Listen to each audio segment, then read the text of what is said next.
ஏற்காடு இடைத்தேர்தலில் பொது வேட்பாளராக திமுகவை ஆதரிக்க கோரி கட்சித் தலைவர் கருணாநிதி கடிதம் அனுப்பி வைத்த நிலையில் கம்யூனிஸ்ட் கட்சிகள் அதை நிராகரித்துள்ளன.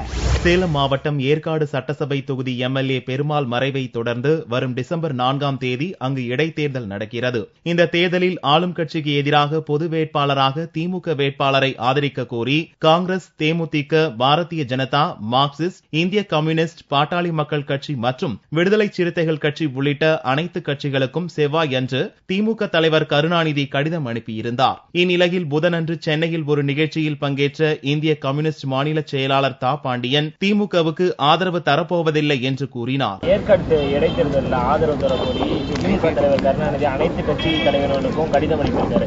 இந்திய கம்யூனிஸ்ட் கட்சி சார்பில் உங்களுடைய நிலைப்பாடு என்ன? அவருக்கு வாழ்த்துக்கள், அவரது வேட்பாளருக்கு ஆதரவு இல்லை.